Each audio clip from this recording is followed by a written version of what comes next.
um pintor realista, com um fabuloso uso de luz, que captou e discorreu sobre a vida nas grandes cidades como nenhum outro, além de ser um dos meus favoritos pessoais. Vamos falar sobre Edward Hopper depois da vinheta.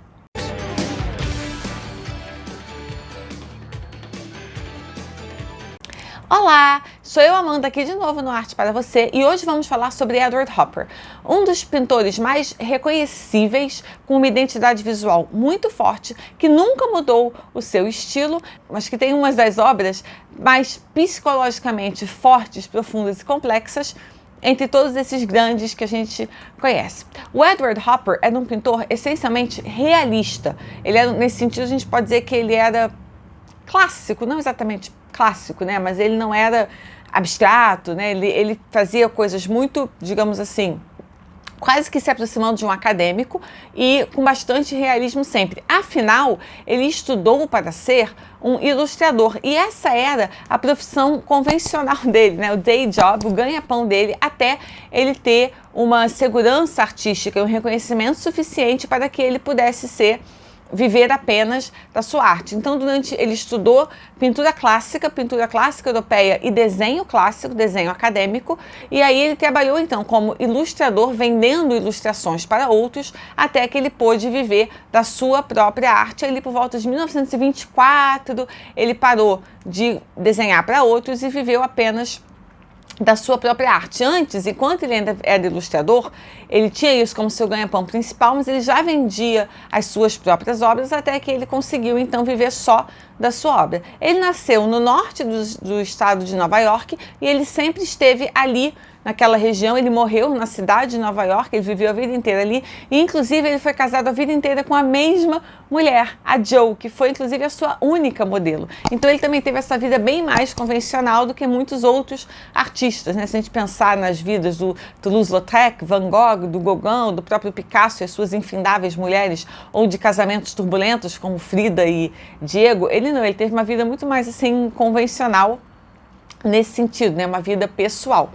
E então ele sempre esteve ali vivendo pelo entorno de Nova York, mas uma coisa que foi muito importante para a obra dele foi quando ele foi a Paris pela primeira vez, entrou em contato com as obras dos impressionistas e, claro, ficou impressionadíssimo pelo uso, pelos trabalho, pelas reflexões, pelo todo o estudo de luz que os impressionistas fizeram, né? Toda a revolução impressionista se deu muito em torno dos estudos sobre luz que eles fizeram, da forma como eles usaram luz, e a luz se tornou um elemento fundamental para o Hopper nos seus trabalhos.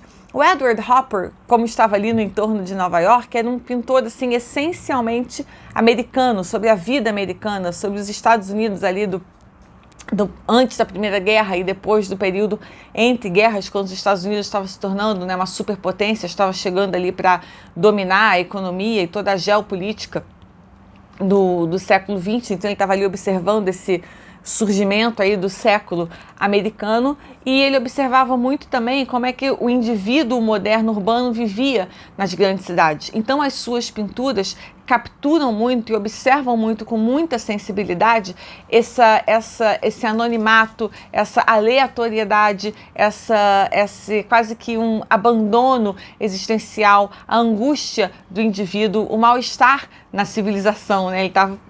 O desconforto do indivíduo urbano moderno nessas aglomerações urbanas, grandes, industrializadas, complexas, né, dessas sociedades complexas.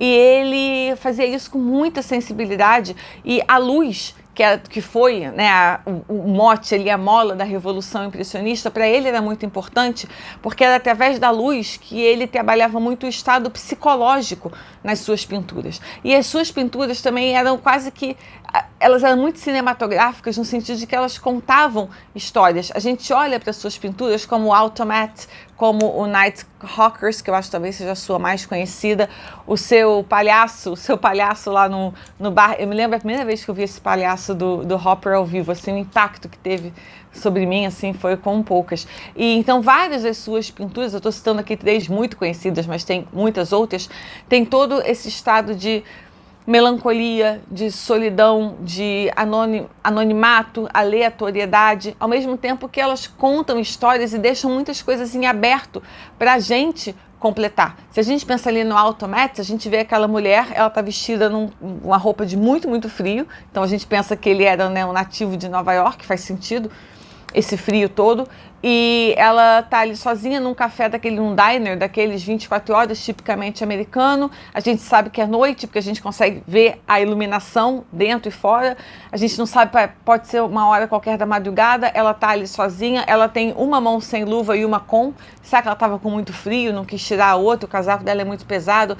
E a gente olha para aquela mulher e a gente não sabe o que ela tá fazendo ali sozinha. Ela quer ficar sozinha, ela tá esperando alguém, ela tá fugindo de alguma coisa, ela tá indo para algum lugar, ela está chegando em algum lugar, ela está ali de passagem, ela tem um encontro marcado, a gente não consegue saber muito bem. A Nighthawkers, por exemplo, que é talvez a sua mais conhecida, uma pintura dessas muito, né, revisitadas, reeditadas, né, que está aí em tudo quanto é lugar, todo mundo já viu. Você tem ali o cara que trabalha no bar, que está ali, né, completamente só, ele é aquele funcionário, né, aquele funcionário moderno que só está ali trabalhando. Você tem aquele homem, aquela mulher que a gente não sabe se eles são um ex-casal, se eles são um casal tentando se reconciliar, se eles são um casal à beira da separação, se eles são amantes, tem uma relação ali meio ilícita no meio da madrugada, se eles são só duas pessoas muito sozinhas que estão por ali, será que eles vão ter um encontro furtivo de uma única noite, será que eles vão iniciar uma relação, ou será que não, eles nunca mais vão se ver? É tudo muito narrativo, ele faz uma coisa que é próxima da literatura, ao mesmo tempo é próxima do cinema, e o cinema americano, especialmente aquela geração dos anos 70, do Coppola, né, a grande geração do cinema americano, bebeu muito do Hopper, assim como a publicidade americana. Não é à toa que Mad Men, aquela série excelente sobre publicitários americanos, chama Mad Men, que é da Madison Avenue de Nova York, cita tanto o Edward Hopper, chupa quase que tanto a obra do Hopper, porque ele, no começo, como ilustrador, fazia muita ilustração para a publicidade, ao mesmo tempo que depois a publicidade americana foi beber muito da sua obra, né? Então, no começo ele fornecia, depois ele passou a ser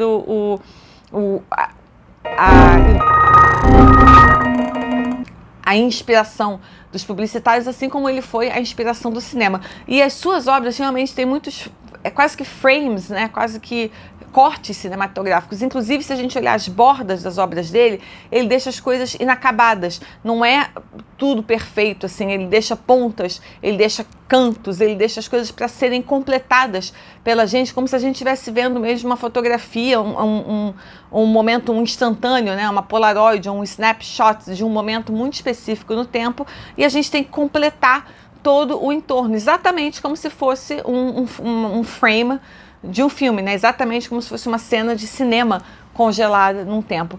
O Hopper não estava falando da mesma coisa, mas ele estava observando essa sociedade de consumo que estava começando a surgir, que causa também uma angústia no indivíduo. Ele nunca mudou o seu estilo, mesmo depois que surgiu ali também nos Estados Unidos o expressionismo abstrato do Pollock e tal, ele manteve-se muito fiel ao seu estilo.